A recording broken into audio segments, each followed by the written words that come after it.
warahmatullahi wabarakatuh. Salam sejahtera, salam sehat. Perkenalkan, saya Laili Nur Hidayati, Sarjana Keperawatan, Nurse Magister Kesehatan. Saya adalah dosen tetap pada Prodi D3 Keperawatan Merauke, Poltekkes Kemenkes Jayapura. Pada kesempatan ini, saya akan menyampaikan mata kuliah yang saya ampuh sesuai dengan bidang keahlian, yaitu promosi kesehatan. Mata kuliah ini diampu oleh dua dosen atau tim teaching, salah satunya adalah saya, dan rekan satunya lagi adalah Ibu Nike Laga, Sarjana Kesehatan Masyarakat, Magister Kesehatan.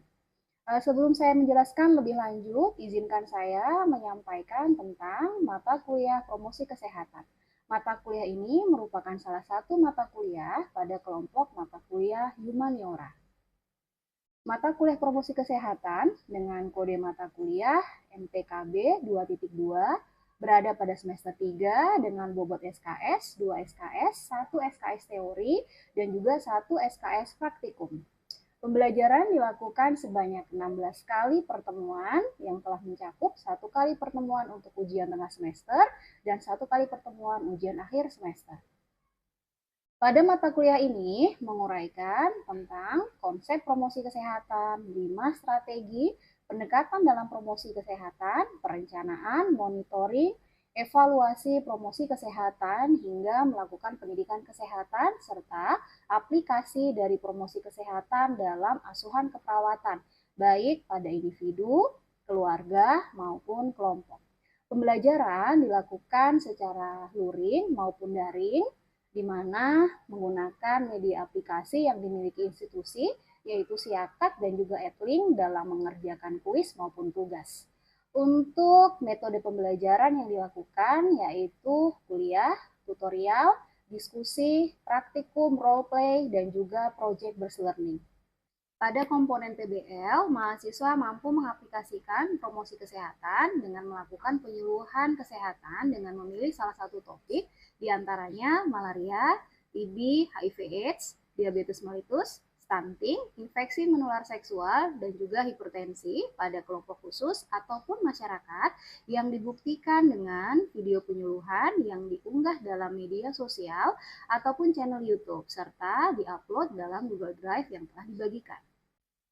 Untuk menunjang proses pembelajaran, referensi yang digunakan salah satunya adalah buku, karya saya sendiri dan juga tim berkolaborasi dengan dosen lain dengan judul buku Edukasi Mandiri Diabetes, yaitu penerapan DSME dalam pengelolaan kadar gula darah yang diterbitkan pada tahun 2025. Selanjutnya, mari kita saksikan cuplikan video pembelajaran pada mata kuliah promosi kesehatan pada pertemuan ke-7 dengan materi perencanaan promosi kesehatan, pemberian pendidikan kesehatan.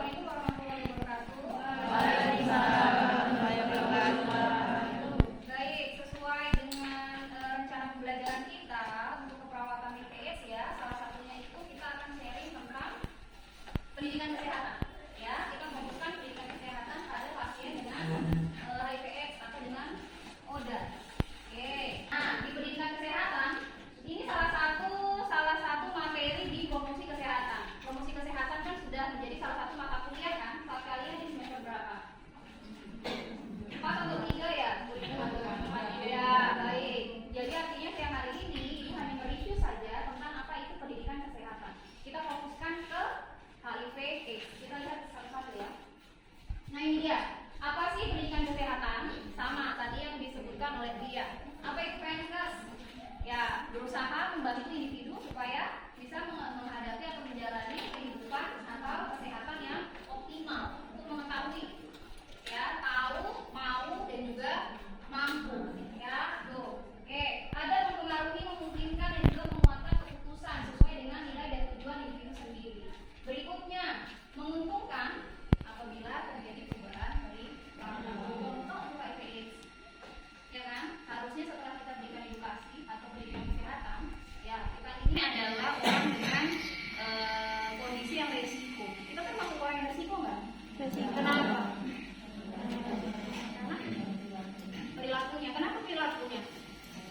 Kalian yang di usia sekarang nih loh, saat ini pergaulan, lingkungan, berikutnya kita juga calon tenaga kesehatan. Salah satunya faktor resikonya apa?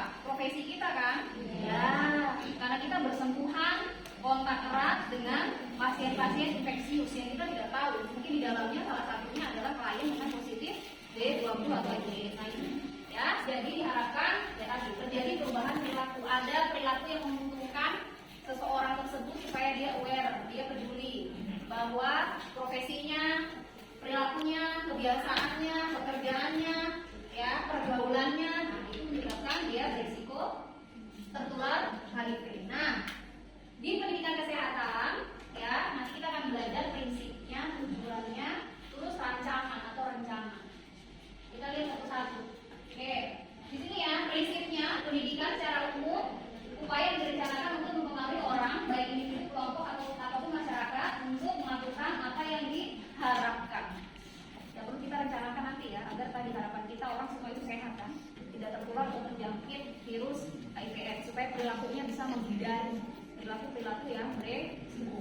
Gitu ya. Berikutnya, proses memampukan individu atau masyarakat dalam memelihara dan juga meningkatkan kesehatannya. Tadi di awal sudah katakan, kalau kita bicara tentang ilmu perilaku, bukan hanya sekedar kognitifnya saja, atau tahu, dia paham tentang penyakit, tentang masalah kesehatan, tapi diupayakan dia juga mau dan juga mampu. Jadi kognitif, kemudian apa deh? Afektif, sekaligus psikomotor.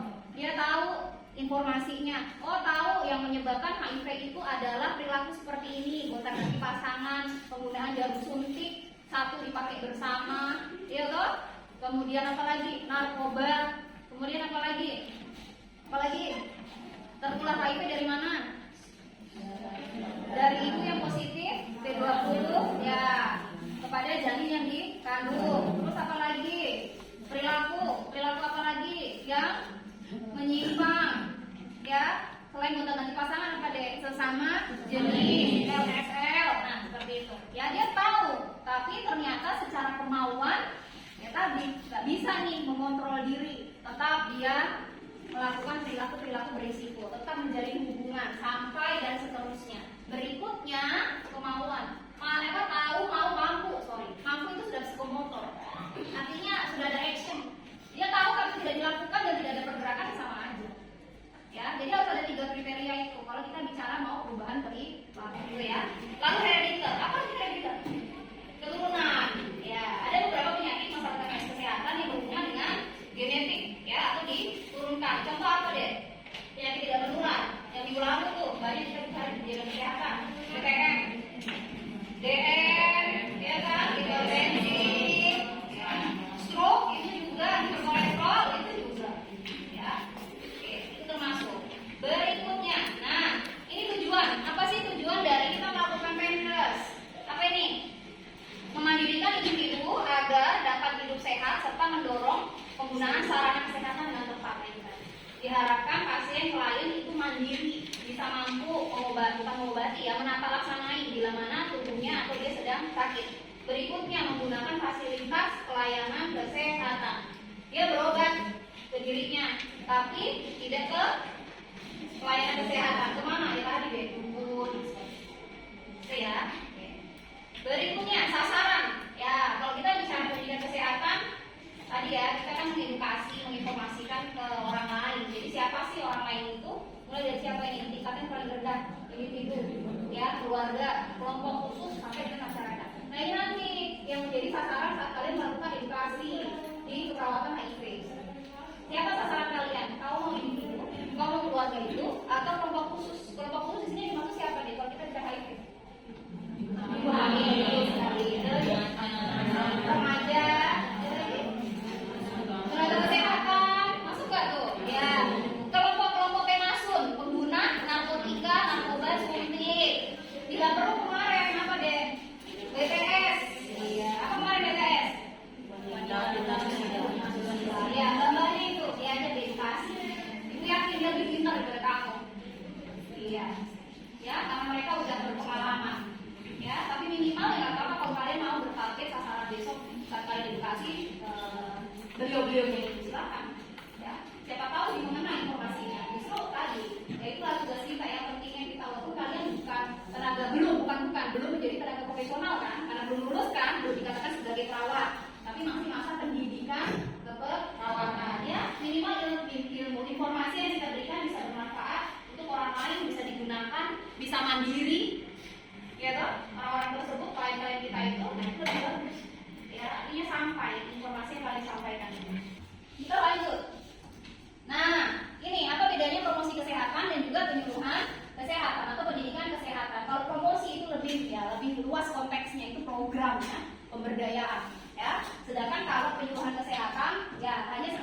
dan juga menanamkan keyakinan terkait apa pemahaman tentang kesehatan. Ini yang dianjurkan, ini yang dilarang, ini yang dianjurkan, ini yang dihindari ya, seperti itu.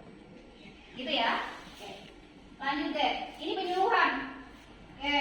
Menjadikan pasien tidak hanya sadar, tapi tahu dan mau serta mampu ya terkait dengan apa anjuran atau informasi dia mau menerapkan apa yang kita sampaikan. Ya. Berikutnya, ini langkah-langkahnya kurang lebih sama tadi itu dengan persiapan sebelum kita melakukan penyuluhan atau pendidikan kesehatan. Perencanaan ini ya. Mulai dari apa? Mengenal masalah, identifikasi kita kaji dulu.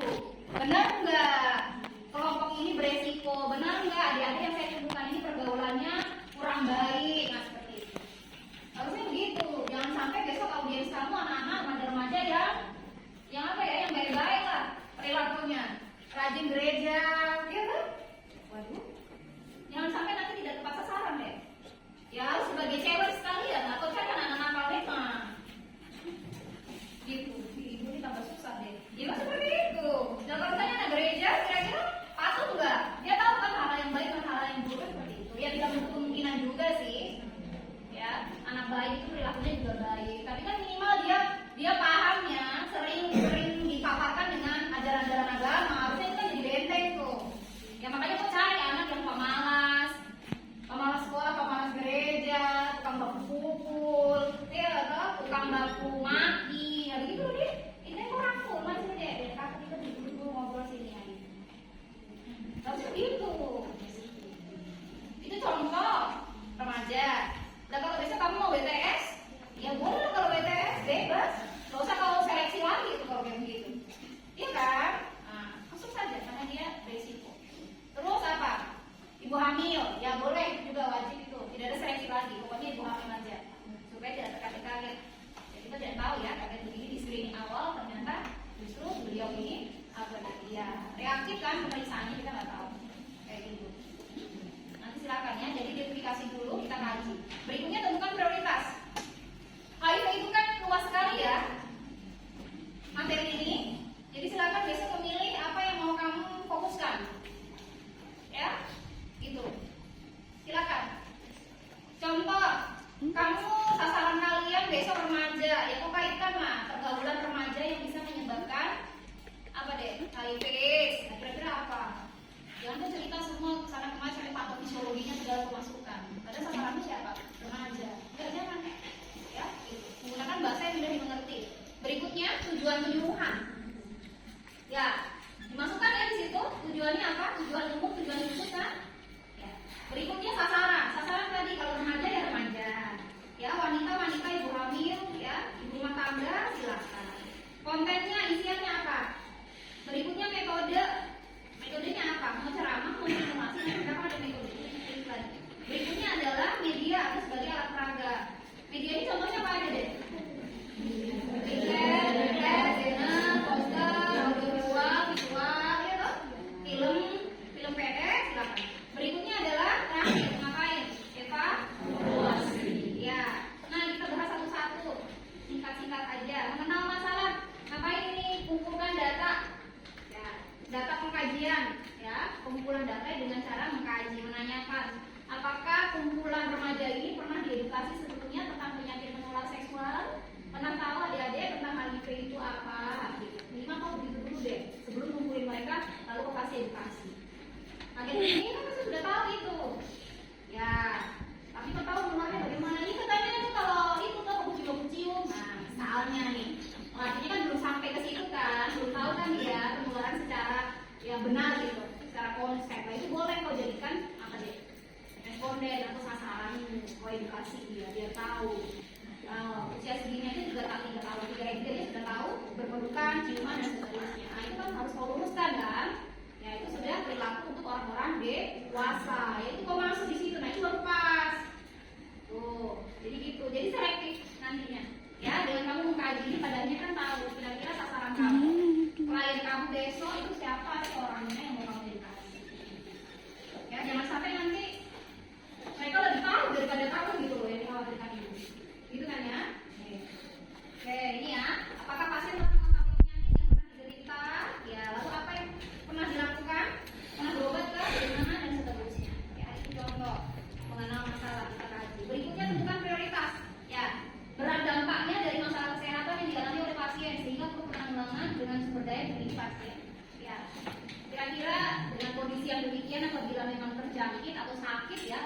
menular seperti itu, kira-kira apa yang mampu dilakukan pasien serta keluarga kekuatan yang dimiliki, ya seperti itu. Berikutnya tujuan, ya tujuan jelas, realistis, dapat dicapai, dapat diukur. Ya, maksudnya apa Bu? Sama nanti saat kamu susun rancangan penyembuhan kan harus ada tujuan umum dan tujuan khusus. Kamu pengen apa sih? Hanya sebatas tahu kan? Mampu menghidupkan kembali apa itu HIV, apa nama virusnya, bagaimana penularannya, bolehlah seperti itu. Itu kan dapat diukur. Ya, seperti itu. Berikutnya sasaran, yang sudah tadi dikatakan. Mulai dari remaja, keluarga, ibu hamil, ya, pasutri baru, nah, itu boleh kan? Ya, jadi nanti silakan. Oke. Berikutnya isi penyuluhan, ya, jadi materimu apa, ya sesuaikan dengan sub-sub pokok bahasan yang mau kau jelaskan. Gitu ya. Metode, ini ada. Oke. Bergantung pada tujuan yang telah dicapai pada aspek kognitif, afektif atau psikomotorik tadi. Kamu pengen hanya sebatas tahu aja pasiennya atau kliennya, ya cukup kau penjelasan. Ya, definisi, tanda gejala, penyebab, penularan dan seterusnya. Nah, itu. Nah, ini contoh metode deh. Ya, bila penyuluhan itu perorangan, ngapain? Dengan bimbingan, dengan wawancara. Kalau penyuluhannya kelompok, jumlahnya cukup besar, dengan apa? Ceramah ataupun seminar. Berikutnya kalau kelompok kecil kurang dari 15 orang, ya simulasi boleh, demonstrasi bermain peran atau role play. Itu juga boleh. Ya silakan. Untuk HIV/AIDS kira-kira metode apa yang bisa kita terapkan? Role play bisa? Gak bisa. Role play kan apa kira-kira? Role play kan jadi virus. Enggak ya? Gak bisa ya? Kurang tepat, bukan gak bisa, kurang tepat. Apalagi kalau kita hanya sekedar tadi kognitifnya aja kan, hanya menginformasikan kan cukup klien kita, pasien kita tahu, gitu. Misalnya ya, jadi metodenya ya cukup dengan penyembuhan itu. Seperti itu. Kecuali kalau topik kita tentang PHBS, bisa kan PHBS? Kira-kira role play atau simulasi atau demonstrasi apa kira-kira yang bisa kita berikan? Ayo. Apa sih PHBS itu? Apa itu contohnya? Cuci tangan. Ya, jadi kita bisa kan demonstrasi bagaimana cuci tangan langkah. Ya, gerakannya itu sangat bisa dan itu sangat menarik. Dan memang metodenya harus menggunakan yang seperti itu. Karena kalau kau hanya ceramah, kemudian kau kasih leaflet, lalu lihat itu ada gambar-gambar tahapan cara cuci tangan, ya itu repot. Mereka nggak akan bisa hafal gerakannya kan seperti itu. Tapi kalau kau demonstrasikan, simulasikan, dia akan lebih memori. Itu ya, jadi bisa ya besok kalian menggunakan metode apa? Ya. Di sana ya. Oke, nggak apa-apa ya, jadi intermezzo kita. Lanjut deh, ini media. Ini tadi ya. Media itu digunakan sebagai alat penunjang. Nanti tentunya ada media. Kita lihat satu persatu ibu review. Ya, apa ini? Media cetak. Itu lagi. Media elektronik dan juga media di luar. Media cetak apa deh? Ya tadi buklet, leaflet, apa lagi? Poster, belakang. Ya, flyer ya. Ya, maksud itu. Flipchart, belakang. Kemudian kalau audio, elektronik sorry. Ya, audio tadi radio, ya kan? Kemudian apa lagi tuh? Film, ya. Audio dan visual. Ya, silakan. Oke. Lalu kalau media di luar ruangan, ya sepatu itu juga media. Banner, ya papan reklame, ya kan?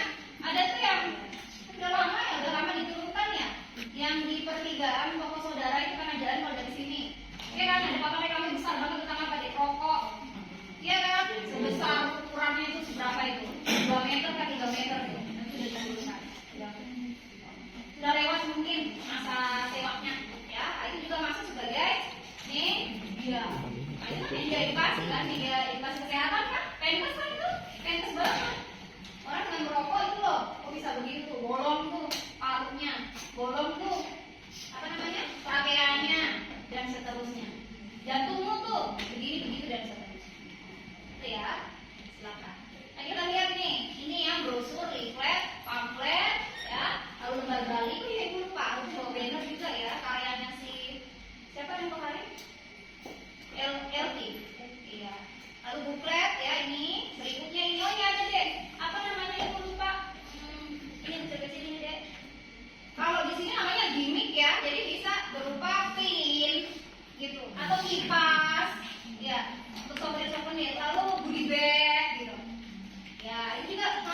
sebagai media. Nah, jadi contoh kita ada perayaan HKN, terus kalian berikan edukasi tentang penyakit menular seksual misalnya di dalam BBK itu, ya kalian desain apa deh tentang tadi bahaya atau pencegahan atau akibat dampak bila kita melakukan ya perilaku seksual dan seterusnya kayak gitu.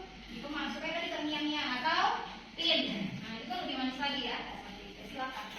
Nah, atau kipas. Jadi souvenir bukan hanya souvenir nikahan begitu yang ada mempelai enggak, tapi kita kalau mau membuat satu program juga edukasi atau pendidikan kesehatan skala yang besar, ya dengan pendanaan yang cukup besar, ya bisa kamu gunakan medianya demikian. Itu ya macam-macam. Oke. Nah, kita lanjut. Nah, ini fungsi atau kegunaan dari media. Ngapain sih? Meningkatkan pengetahuan, meningkatkan kesadaran, meningkatkan keterampilan, mendukung komunikasi, ya, mendukung pertemuan kelompok sampai dengan meningkatkan citra atau image. Ya, tergantung ternyata masing-masing jenis media tadi punya fungsi atau kegunaan. Kalau kamu hanya ingin meningkatkan pengetahuan tadi dikatakan cukup saja supaya klien kita, pasien kita itu tahu, adik-adik remaja kita tahu pencegahan penularan dari HIV atau penyakit menular seksual. Jadi media kamu pakai apa? Poster, leaflet, booklet, membasali, dan silakan cukup sampai di situ. Tapi kalau pengen kamu meningkatkan kesadaran, boleh kau putarkan film apa deh, pergaulan bebas yang sampai pasiennya sudah sakaratul maut. Ya tuh, gara-gara penyakit perilakunya tadi tertular HIV dan seterusnya. Itu kan kelihatan secara nyata. Apalagi kalau sudah ada kisah nyata nih, true of story, ya kan? Nah, sampai kau dapat video dari orang yang koda memang. Jadi pesan dari koda. Adik-adik, cukup saya saja mengalami seperti ini. Kalian jangan, jadi tolong jaga diri kalian, jauhkan ini dan seterusnya begitu. Supaya tadi ini kisah nyata loh, bukan dibuat-buat rekayasa. Nyata-nyata. Karena dia akan meninggal, divonis dokter 1 bulan lagi, 2 bulan lagi, 3 bulan lagi, dan seterusnya. Saya ditinggal, keluarga saya, anak istri saya meninggalkan saya. Sekarang saya ada di panti, rehabilitasi dan seterusnya itu deh. Dulu saya itu kepala perusahaan, kan, direktur, kan, CEO, kan, misalnya. Tapi sekarang saya, nah gitu loh deh. Silakan. Itu kan akan membuat apa ya? Ya tadi terbuka kan matanya, pikirannya, akhirnya audiens, adik-adik remaja tadi dia akan berpikir 1000 kali kalau mau melakukan perbuatan-perbuatan yang bisa menyebabkan sakit HIV seperti itu. Gitu ya. Jadi nanti silakan disesuaikan. Selanjutnya, nah ini evaluasi. Ini tadi dikatakan. Ngapain sih? Ya, isi pertanyaan baik lisan ataupun tulisan. Atau kalau tadi kalian metodenya simulasi atau demonstrasi, kita berikan kesempatan untuk klien atau audiens kita meredemonstrasikan atau mempraktekkan kembali apa yang sudah kita ajarkan tadi cuci tangan. Kita suruh si adik tadi maju untuk redemonstrasi. Bisa sih kita di HIV/AIDS cara menggunakan kondom. Boleh. Apalagi bagi ya wanita, kalau bisa audiens kita itu wanita deh. Kan jarang ya, tidak familiar kan penggunaan kondom pada wanita. Ya, itu boleh. Misalnya besok kalian pengen kepada ibu-ibu hamil atau kepada WTS tadi, kalian kenalkan ada kakak-kakak, ibu-ibu sekalian, ini kondom wanita. Cara menggunakannya begini-begini dan seterusnya kayak begitu. Boleh. Silakan. Jadi tidak hanya berpatokan kepada ceramah, karena ceramah itu kan boring, membosankan deh. Harus langsung praktek. Praktek menggunakan alat-alat yang bisa melindungi diri kita supaya tidak tertular dari penyakit menular seksual. Misalnya, boleh. Kenapa? Geli. Loh, kok geli? Kan kamu petugas kesehatan. Ini bukan kita bicara jorok, bukan. Tapi ada ilmu pengetahuan. Ya, gak bahaya kalau kita sendiri sudah merasa geli, ilfil, itu malu. Jangan. Loh, terus kalau nggak gitu siapa lagi mau suruh siapa? Ya, jangan sampai seperti itu. Nanti yang edukasi bukannya mereka, tapi ujung-ujungnya siapa? Kita lagi, di report, ya. Kurang-kurang kan materi dari Bapak Ibu ini?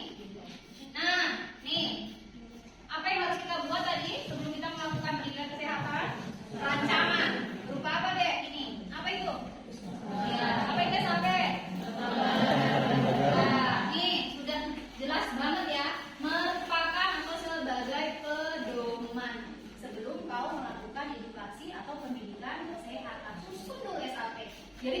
media tadi yang bagus tadi itu sumbernya dari mana? SAP dulu. Ya, isiannya apa sih SAP itu? Ayo, siapa yang masih ingat?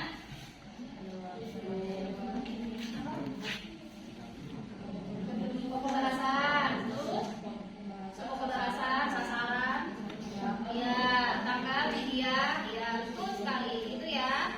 Nah, ini berikut beberapa dokumentasi yang dilakukan oleh kakak-kakakmu ya. Ini kepada mahasiswa, ya, ini kepada tenaga kesehatan. Ya bolehlah, ya harus ada lah. Kau dikasih kakak-kakak senior, bisa tuh? Ya, berikutnya ini remaja loh kakak.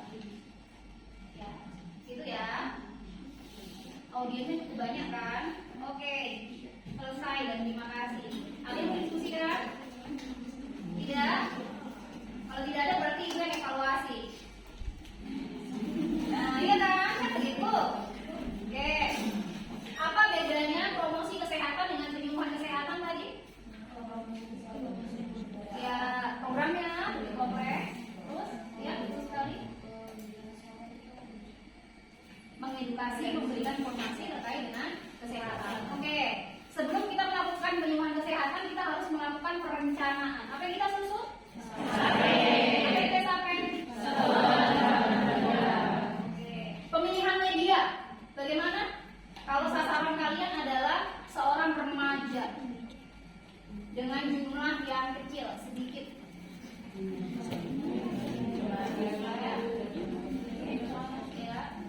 Ya, itu termasuk media apa? Cetak, betul sekali. Oke, bisa ya? Tidak perlu review lagi. Cukup ya? Medianya oke, metodenya silakan nanti kalian pilih, audiens atau sasarannya silakan kalian pilih, bukan ibu yang menentukan. Bisa ya? Oke. Demikian video proses pembelajaran pada mata kuliah Promosi Kesehatan Program Studi D3 Keperawatan Merauke, Poltekkes Kemenkes Jayapura. Video ini sebagai salah satu syarat menyusun dokumen pernyataan diri dosen dalam unjuk kerja Tridharma Perguruan Tinggi pada sertifikasi dosen gelombang 1 tahun 2026. Semoga cuplikan video pembelajaran tersebut dapat menggambarkan implementasi pengajaran yang telah saya lakukan. Saya menyampaikan ucapan terima kasih kepada tim penilai sertifikasi dosen tahun 2026. Juga ucapan terima kasih kami sampaikan kepada Poltekkes Kemenkes Jayapura, khususnya Program Studi Diploma 3 Keperawatan Merauke, pimpinan, teman sejawat, dan juga tentunya mahasiswa-mahasiswa yang hebat. Akhir kata, saya ucapkan terima kasih. Mohon maaf bila terdapat kekurangan. Sekian. Assalamualaikum warahmatullahi wabarakatuh. Salam sejahtera, salam sehat.